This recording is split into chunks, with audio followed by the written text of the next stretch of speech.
Hola, soy el doctor Anselmo Flores Andrade y sean bienvenidos al programa Conversaciones con Perspectiva. Antes de iniciar, permítanme decirles que hoy es una emisión especial, pues con esta sesión llegamos a los 100 programas del canal. Por ese motivo, tenemos el honor de contar con la presencia del doctor Leonardo Morlino, con quien conversaremos sobre su libro los cambios hacia la democracia, actores, estructuras y procesos, una obra que obviamente recomiendo porque a través de una amplia revisión de la literatura sobre el cambio político, la democracia y la democratización, realiza un análisis conceptual y empírico de esos fenómenos. Pero antes de darle la palabra al profesor Morlino, permítanme decirles que el profesor Morlino es profesor emérito de ciencia política en la Universidad Luis Guido Carli de Roma, Italia. Ha sido director del Centro de Investigación sobre Democracias y Democratizaciones de Luis Guido Carli y rector adjunto en la misma institución. El profesor Morlino fue el primer presidente italiano de la Asociación Internacional de Ciencia Política. Es autor de 200 artículos que incluyen capítulos del libro, así como autor, coautor y coordinador de más de 40 libros. Aquí solo voy a mencionar los que están traducidos al español: Cómo cambian los regímenes políticos, Democracia y democratizaciones, Introducción a la política comparada, La calidad de las democracias en América Latina y el libro que hoy nos convoca, Cambios hacia la democracia, actores, estructuras y procesos. Profesor Morlino, gracias por haber aceptado la invitación para estar en esta emisión especial. Gracias a usted por la invitación. Pues vamos a iniciar, profesor Morlino, con nuestra conversación.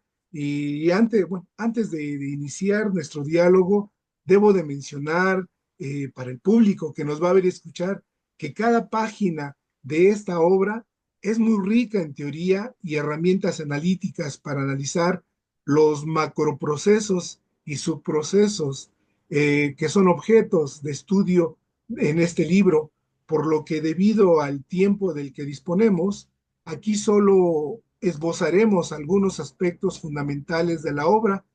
Invito al público interesado a leer, releer y reflexionar cada una de sus páginas. Dicho lo anterior, profesor Morlino, usted en su libro comenta que para el análisis de la transición a la democracia, la consolidación o crisis y la profundización o deterioro de las cualidades de la democracia, es necesario una definición de democracia. El problema es que la democracia tiene una referencia empírica y una connotación normativa. Usted analiza las definiciones más relevantes de democracia, la procedimental, la genética, la minimalista. Eh, ¿Podría usted decirnos cuáles son las ventajas y desventajas de utilizar estas definiciones empíricas y normativas para la investigación del fenómeno democrático? Lo escuchamos, profesor. Gracias. Como una parte bastante relevante del libro es basada sobre diferentes investigaciones empíricas que yo hizo también en algunas ocasiones con otros colaboradores. Una de las cuestiones, la primera cuestión que tuvo que enfrentar, que resolver, es de qué definición vamos a empezar. El hecho, por verdad, por decirlo muy explícitamente, muy claramente, cada definición de democracia es normativa. No hay una definición empírica de la democracia. Eso es la situación de hecho. Es decir, cuando por salir de esta situación. He tomado más o menos con algunas revisiones la definición mínima empírica de Dahl, es decir, elecciones universal, competencia entre partidos, más de un partido, más de una fuente de información. Esos aspectos del cual hablo, escribo en el libro, pero tiene que ser consciente que también esos aspectos están al interior de una concepción liberal de la democracia. Bueno, por nosotros es una vía más corta por hacer investigación.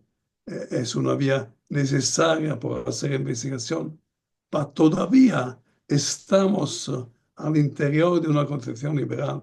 Eso tiene que ser, quedarse muy claro para no encontrar, para no equivocarse después. Entonces, el vantaggio di una definizione normativa es que el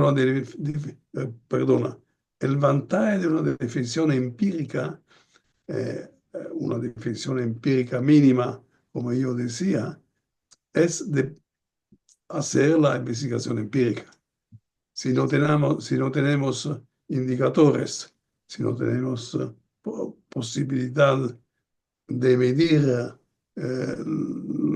los aspectos de lo que hablamos. Si no tenemos, vamos a decir, aspectos muy concretos y muy precisos, no se empieza la investigación empírica. Entonces, es un ventaja muy importante, decisivo. El desventaja es exactamente lo que estaba diciendo antes, es decir, el desventaja es que es una definición, esta misma una definición normativa. Entonces, ¿cuál es la vía de salida que yo y otros investigadores usualmente van a elegir? La transparencia. Es decir, yo voy a decir inmediatamente mi definición es esta y después sobre esa mi definición voy a hacer la investigación. Entonces también con otra definición empírica o con otra definición normativa, pero lo importante es la transparencia. Si hay un autor que no tiene esa transparencia, eso es un problema y diventa un problema de calidad de la investigación. No es una investigación aceptable. Entiendo, profesor Morlino, que esto que nos lo podemos traducir como que la ventaja es de que se gana en precisión y nos permite comparar distintos contextos, ¿verdad? Es así. Bien, profesor Morlino. También en su libro, bueno, menciona que existe una variedad de denominaciones por referirse a lo que se ha llamado regímenes híbridos, por ejemplo, democracias parciales, democracias de exclusión, semidemocracias, democracias electorales, autoritarismos competitivos, autoritarismos. Eh, la pregunta que le quiero formular, profesor Morlino, es para esclarecer esta difusa y confusa terminología conceptual, eh, ¿por qué es preferible utilizar el término regímenes híbridos por el de todos los anteriormente mencionados, profesor? Sí. Como escribo también en el volumen Introducción a la comparación, ¿no? Hay reglas conceptuales que ayudan a buscar las expresiones más adaptadas, las expresiones mejores. Y una de las reglas es de haber una formulación del fenómeno que vamos a estudiar que es más cerca posible, que va a expresar en la mejor forma posible lo que es la realidad. En este caso se trata de régimen que no son liberales, pero no son también autoritarios. Entonces, híbrido, la expresión híbrido es exactamente el adjetivo que ayuda a exprimir, creo. Por supuesto, después hay otra definición muy eficaz de fantasía, hay mucha definición en el cual, como decía, la inteligencia, la fantasía, la creatividad del autor, del investigador, puede surtir claramente. Pero hay reglas por definir un fenómeno, por buscar la expresión más adaptada para un fenómeno. Y la regla es exactamente lo que decía, es decir, buscar una expresión que refleja de la manera más precisa posible la situación. Si no es democrático, si no es autoritario, es híbrido. Es algo entre uno y el otro. Ok. Profesor Morlino, creo que en mi opinión esta fue una de las preguntas que inundó toda la literatura de los 80, 90 y aún creo que sigue rondándonos, dando el nuevo contexto en que nos envuelve. Le quiero preguntar, profesor Morlino, eh, ¿cuándo hay un régimen nuevo y diferente? Es decir, ¿qué indicadores debemos observar para saber que una transición hacia una democracia ha iniciado? Estamos hablando, yo creo que lo que tú estás pensando es una transición entre un régimen autoritario, quizás militar, y un régimen democrático.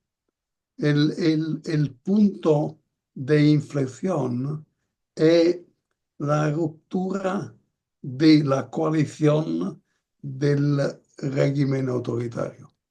Cuando hay conflicto y ruptura de esto, hay esta situación. Pero hay también situación mucho más gradual, mucho más difícil de escoger, de ver. Por ejemplo, vamos a hacer uno de los de los casos que son más conocidos, el caso de la España. Prácticamente no hay una ruptura de la coalición que soportaba el régimen. Eh, Franco muere en su cama sin ruptura de la tradición. Y el cambio, que es curioso, es la realidad, empieza cuando dos compañeros de tenis que jugaban a tenis, es decir, el, Adolfo Suárez. exactamente, Suárez, el rey después fue lo que fue el primo rey. El rey decidí,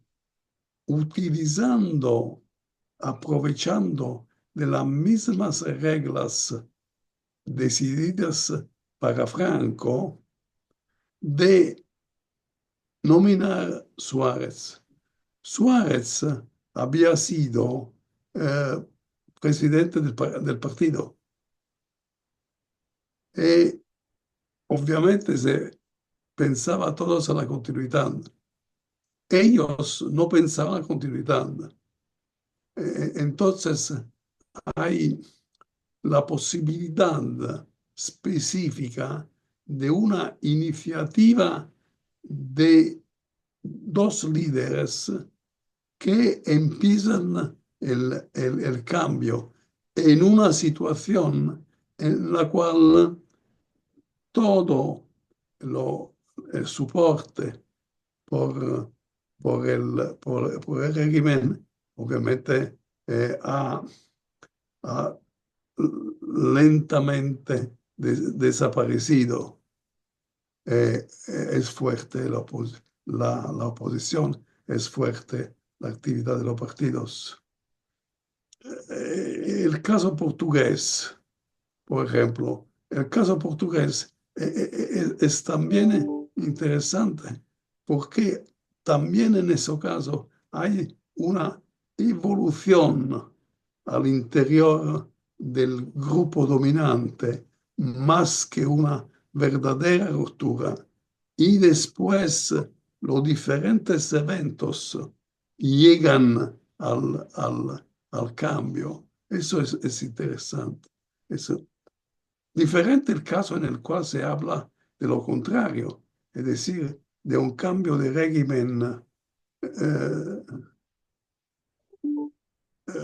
de un cambio de régimen desde democracia hasta autoritarismo o hasta un régimen híbrido. En ese caso lo que pasa, se ve con mucha claridad, es el eliminar los obstáculos liberales al poder de quien está al gobierno. Entonces, sustancialmente, empezar a controlar la Corte Suprema, la Corte Constitucional, empezar a controlar la oposición parlamentar, haber la posibilidad de controlar la oposición parlamentar. Cuando esto empieza a pasar, la transición ha empezado también en esto. En esos casos se ve en una Hungaria muy bien, se empieza a ver en Polonia, pero en Polonia el proceso se para y la Polonia se queda como un régimen democrático. Pero hablando más de América Latina y de casos de América Latina, de casos de transición, es también una oposición, volvemos a lo que decía antes, es decir, a conflicto entre el grupo dominante, entre la élite que cambia la situación, que en una situación, por supuesto, siempre de evolución interna, siempre de evolución interior. Los casos de Chile, de Brasil, de Argentina, son casos todos diferentes uno del otro, pero se ve esto. Vamos a ver el Chile. Al comienzo del régimen de Pinochet, la Iglesia Católica era a favor, ha apoyado el cambio, ha apoyado Pinochet.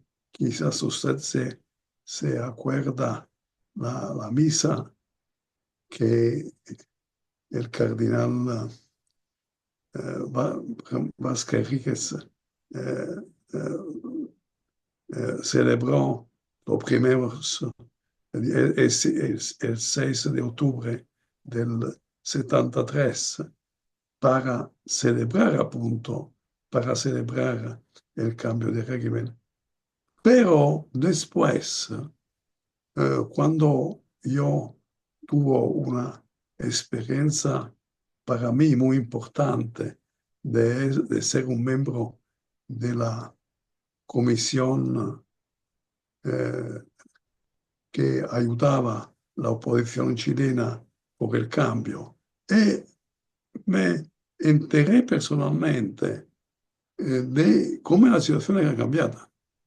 El cardenal nos invitó a comer al arcivescovado en Santiago e expresó posición anti-Pinochet. Entonces, en el caso de los países latinoamericanos, es más frecuente la situación que digo como primera, que, come dire, ehm, la, el percurso, dominante entre los diferentes casos. Poi hay casos simplemente extraordinarios. Mandela, Sudáfrica. Y profesor Morlino, antes de continuar, dijo, ha comentado algo muy importante para la actualidad. Me corrige si me equivoco, pero hay demasiada confusión en relación a esta segunda línea que usted comentó de la democracia al autoritarismo. En ese sentido, profesor, se habla mucho de declive de la democracia, crisis de la democracia, pareciera que son sinónimos, pero en su opinión, profesor Morlino, ¿cuál sería la distinción teórica y empírica de esos dos procesos, del declive de la democracia y la crisis, que son, hasta donde entiendo, me corrige, preceden a un autoritarismo? Sí. El, el, vamos a decir nuevamente que la democracia es una concepción normativa. Entonces, crisis de la democracia, declive de la democracia, son aspectos en el cual en la evaluación del régimen, en la evaluación de lo que están haciendo los gobernantes, los ciudadanos, hay una oposición ciudadana o hay una oposición de diferentes partidos. Decir que hay una diferencia entre crisis y declive, al final es pressoché casi imposible, casi imposible. Se puede, por supuesto, se puede desarrollar un discurso teórico sobre esto. Se podría decir que el declive es un aspecto al interior de la crisis, se puede decir, pero al fin y al cabo, el problema en este caso del cambio de régimen entre democracia y usualmente régimen híbrido es la insatisfacción, la insatisfacción de los ciudadanos en situaciones usualmente también de crisis económica. Sí, sí. Claro, gracias, profesor Morlino. Y también usted ha comentado, profesor Morlino, que el contexto donde se desenvuelven las democracias ha cambiado. Esto es muy diferente respecto de, por ejemplo, los años 80 y 90. En ese sentido, le quiero preguntar, eh, ¿qué relevancia tiene el contexto actual en las cualidades de la democracia? Cuando se habla del contexto, hay una diferencia de hacer. Es decir, contexto en términos de geografía. Eh, por ejemplo, no sé, la Moldavia, la Georgia, eh, habrían sido países, países democráticos sin la cercanía de la Rusia de Putin, que ha siempre pagado este proceso al interior de los países. Entonces, eh, eh, el hecho que eh, Polonia, Eslovaquia, Chequia son países uno cerca del otro, se han influenciado también. Entonces, una primera consideración de contextos es de contextos geopolíticos, geográficos. Y después hay también el contexto temporal, que quizás es lo que usted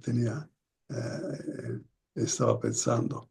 Cuando estuvimos en los primeros años 90, estuvimos en un periodo en el cual parecía que todos los países iban a devenir democracias. Había un entusiasmo por la democracia y ha habido, por supuesto, diferentes transiciones. Hoy la situación es diferente. Si se toman los datos de Freedom House, se ve inmediatamente los números, cómo cambian los números de los países que son democracias y no democracias hoy. Hay una reacción, hay políticas también imperial de los grandes países del mundo como Rusia y China, que pongan alternativa. La cosa se pone como un modelo de presidencialismo fuerte, con la idea que esto es una fórmula mucho más efectiva, mucho más eficaz en términos de gobierno. Por supuesto, aquí es la confirma de lo que decía antes, aquí estamos en una situación que no ve los aspectos liberales, en el cual no hay para nada una cultura liberal y hay todo lo contrario, una cultura muy comunitaria en la cual el, el ciudadano no es ciudadano, el individuo no es individuo, es aún parte de una comunidad. Esto cuando he trabajado en Rusia hace muchos años, esto se veía cuando se hablaba con los colegas, cuando se hablaba con los ciudadanos rusos. Por supuesto, hay minoranza, hay minoranzas, eso es obvio, pero la gran mayoría de la cultura rusa, la gran mayoría de la cultura china son culturas muy distantes, muy lejas de la cultura occidental liberal. El punto es, Profesor Moreno, en relación a este tema de la cultura, que algo está relacionado, profesor Moreno, ¿qué importancia tiene el pasado, por ejemplo, el legado autoritario, para la democratización y consolidación de la democracia, profesor Moreno? es muy fundamental. Es muy fundamental a diferentes niveles. A, a- a nivel más general de contextos, con lo que se decía antes. Mm, También a nivel de, de cambio, de cambio específico, de situación específica. Por ejemplo, eh, tres casos muy llamativos. Eh, a- a- Japón, Alemania, Italia, por, por lo menos una década después la fin del nazismo, han actitudines de los ciudadanos que son muy relacionadas al pasado.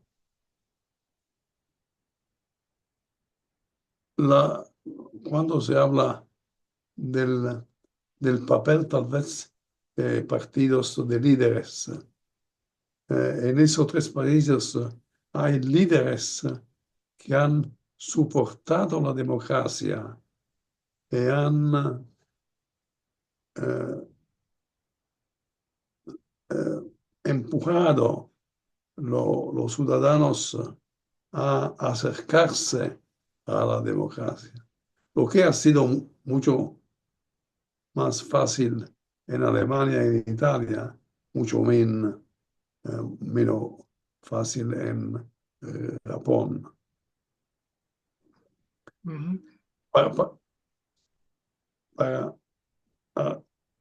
ser un poco más preciso, entender mejor, un dato, un aspetto molto importante nel considerare después l'importanza del previo régimen es si el previo régimen non ha, non ha, non è stato por ejemplo, 20, 10, 15 años.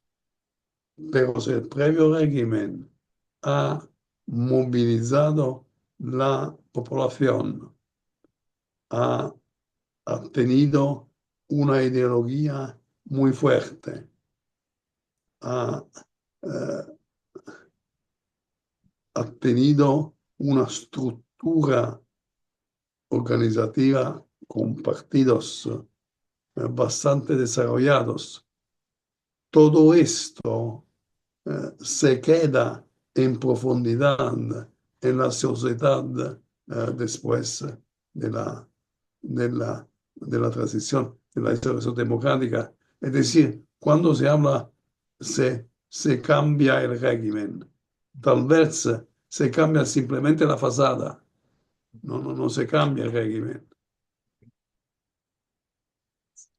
Qué bien que hace esta precisión, profesor Morlino.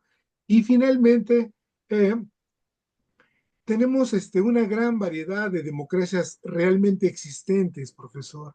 En ese sentido, y con base en todo lo que los datos y estudios que usted realiza aquí, le quiero preguntar que si el estudio de esos casos en su conjunto posibilitan una comprensión cabal del proceso general de democratización? O lo formulo de otra forma, profesor Morlino. eh, el estudio de esos casos confirmarían la imposibilidad de hablar de una teoría general de la democratización. Bueno, algunas reglas, algunos aspectos que son recurrentes se puede ver, pero hay muchísimas excepciones. Primero. Segundo, tiene que hacer una distinción fuerte entre transición y estabilización y consolidación de la transición democrática. Es decir, si en la transición, en los primeros procesos de cambio, hay una gran variedad de situación, en la situación, el proceso de estabilización, en el proceso de consolidación, hay reglas más precisas. Esto quiere decir, profesor Morlino, que cada fase o proceso requiere una teoría distinta con preguntas y propósitos disímiles, profesor Morlino. Es así. Mm. Eh, tenemos que aceptar la complejidad, la complejidad. Tenemos que aceptar esa situación. Nosotros, la idea de nosotros es de ser más simple, buscar la simplificación. No la hay. Totalmente de acuerdo, profesor Morlino. Ya por último, hay una confusión, difusión y ampliación de la palabra o término polarización, profesor Morlino, y me corrige si yo lo he malinterpretado mal, pero he escuchado que, le he escuchado decir que para usted es una ambigüedad la polarización porque se nos olvida otro concepto, término que va implícito, que es el de radicalización.